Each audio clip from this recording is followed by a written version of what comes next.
I thought my wife was having an affair.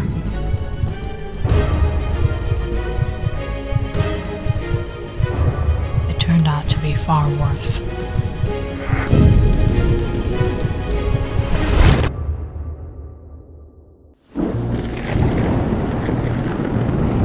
It started 6 months earlier. The red flags started showing up. They were small things, easy to explain away, easy to ignore. One night, Kevin woke up around 3 in the morning and found Brenda sitting alone in the living room surrounded by candles. "What are you doing up?" "Couldn't sleep. I was watching TV when the power went out." Kevin noticed ash on her hands. "What's that?" I kept messing up lighting the candles. He flicked the light switch. The room lit up instantly. "Oh, it's working again." Brenda seemed tired more often. She smiled less. She stopped asking Kevin about his day when he came home from work. Some nights, she barely spoke to him at all, before disappearing into another room with her phone. Then came the late nights. At first, it was once a week, then twice. Before long, Brenda was coming home late almost every night. Whenever Kevin asked where she'd been, she always had the same answer. One stormy night, she didn't get home until nearly 10. Rain hammered against the windows, and Kevin had spent the last hour wondering if he needed to pick her up himself.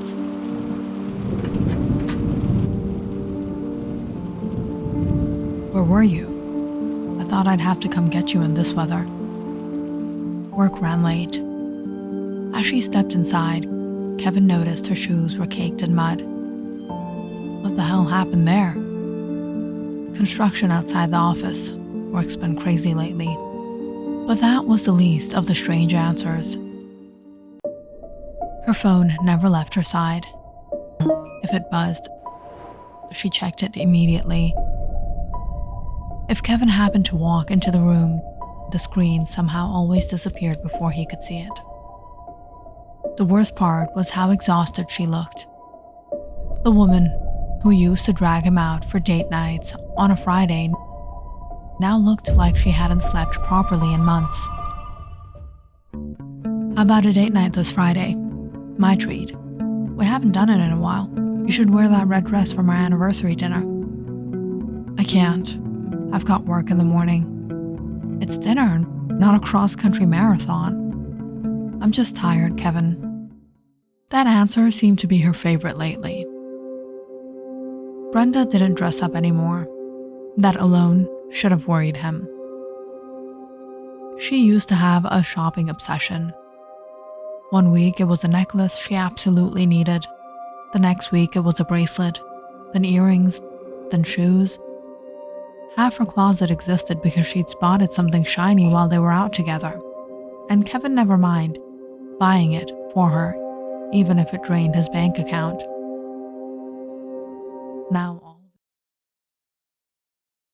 Now all of it sat untouched. The only jewelry she still wore was a strange silver pendant hanging around her neck, the pendant Geller had given her.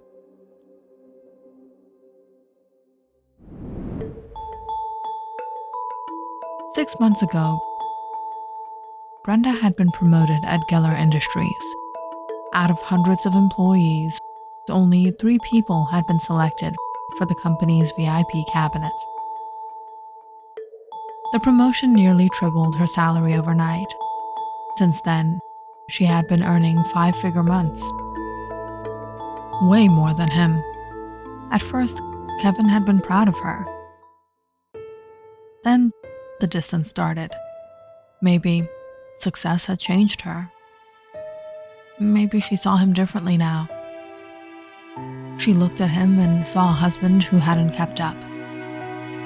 She thought she'd outgrown him. Maybe she wanted someone wealthier, successful, someone like Geller.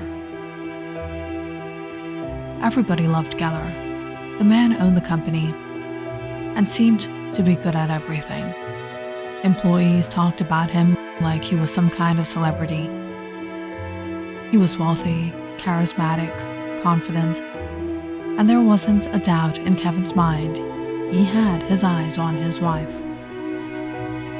The more he thought about it, the more obvious it seemed. The late nights, the secrecy, the phone, the distance. Kevin had convinced himself there was only one explanation. His wife was sleeping with his boss. How else was it possible to go from underdog to luxury to this level overnight? Brenda had always been the smart one in the relationship. While Kevin spent most of his 20s figuring out what he wanted to do with his life, Brenda seemed determined to collect every qualification known to mankind. Degrees, certifications, the internships, the training programs. Every time Kevin thought she was finished studying, another application form somehow appeared on the kitchen table. It hadn't been easy. For years, she bounced between unpaid internships, then low-paying jobs, collecting rejection emails faster than opportunities.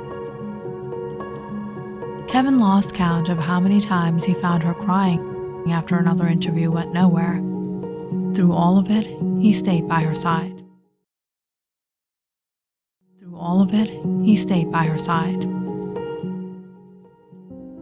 Kevin wasn't exactly climbing the corporate ladder himself. He had dropped out of college years earlier and made a living as a freelance video editor, while Brenda poured every spare dollar into tuition, certifications, and career development. Kevin covered most of the boring adult expenses: rent, utilities, groceries, the stuff nobody notices until it stops getting paid. Eventually, they got married. Nothing fancy, just paperwork, family, and a promise that one day they'd do something bigger. Then, 2 years ago, everything changed. Brenda landed a position at Geller Corporation, one of the largest consulting and investment firms in the country. She loved it and threw herself into the job completely.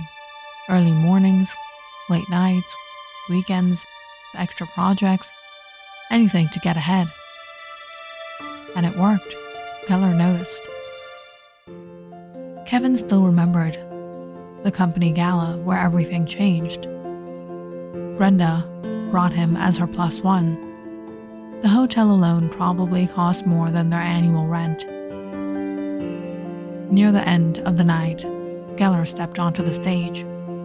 "I've selected a handful of employees for something special."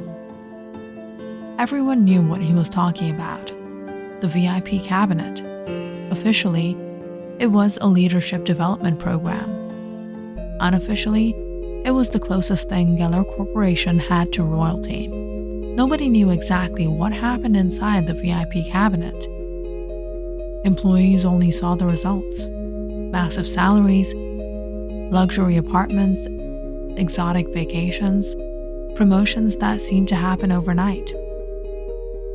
One former member retired before 40 and now lived on a yacht somewhere in the Mediterranean.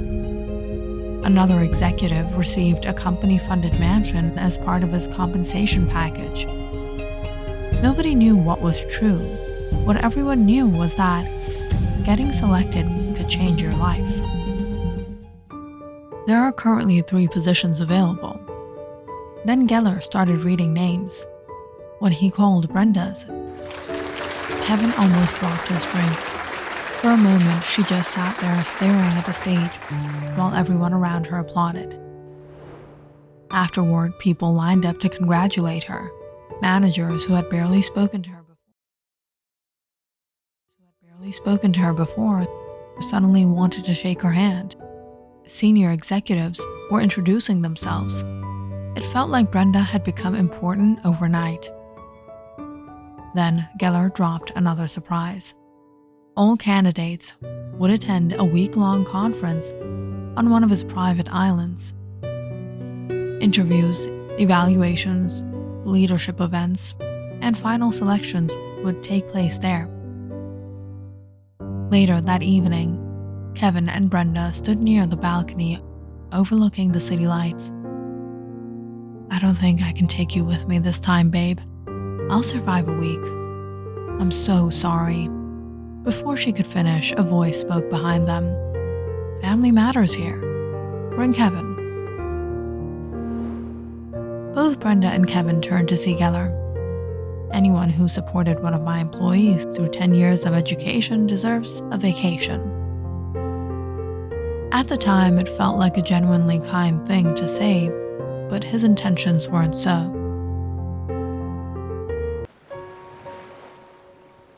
A month later, they arrived on the island. The place was ridiculous. White beaches stretched for miles. Luxury villas overlooked crystal clear water. Private chefs handled every meal. Staff seemed to appear whenever someone needed anything. There were golf courses, spas, private boats, and enough expensive marble to build a small city. Best vacation I've ever been on. That's what he thought on the first day. Then, Brenda disappeared.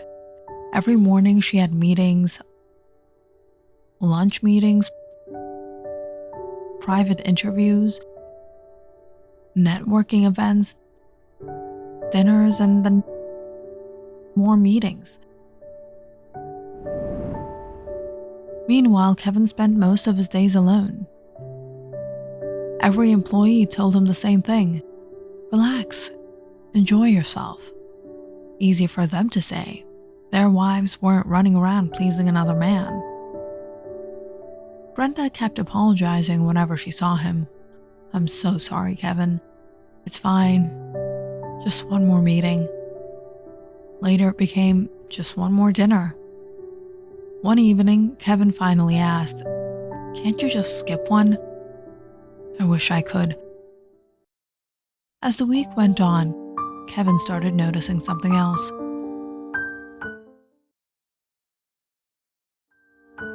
The way Geller was with Brenda, it wasn't like boss-employee relationship.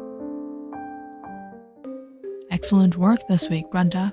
You've impressed a lot of people." "Thank you, sir. I've just been trying to do my best." "And that's exactly why you're standing where you are now. Most people here want success. Very few are willing to do what it takes to earn it." "I appreciate that. There's something important I'd like to discuss with you.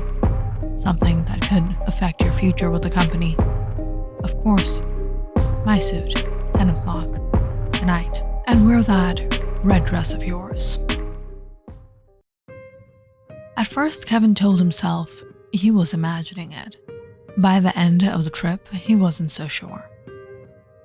A few weeks after they returned from the island, Brenda officially received the promotion into the VIP cabinet. Her salary nearly tripled overnight. For the first time since they got married, money stopped being something they worried about. Kevin thought their future had finally arrived. Looking back, he was pretty sure that was when everything started going wrong. 6 months later, he'd had enough. If Brenda was cheating, he wanted proof. If she was lying, he wanted proof. And if something else was going on, he wanted proof of that. So he rented a different car, left early that morning, and followed her. The first surprise came when Brenda actually went to work. Kevin spent the entire day watching from a distance. For 9 straight hours, she barely left her desk. There were no secret meetings, suspicious disappearances, certainly no affair. She worked harder than anyone else in the office. By lunchtime, Kevin started to feel like an idiot. Maybe he'd imagined everything. Maybe the late nights really were work, and the phone calls were nothing. Then 5 o'clock arrived. Brenda left the building and Geller walked out a few moments later. Kevin's stomach dropped. For months, he'd been trying to convince himself he was overreacting. Seeing them leave at the same time shattered that illusion instantly. He followed as they drove away, already convinced he knew where this was heading.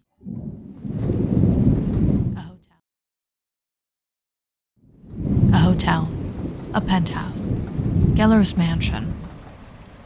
Instead, they left the city behind.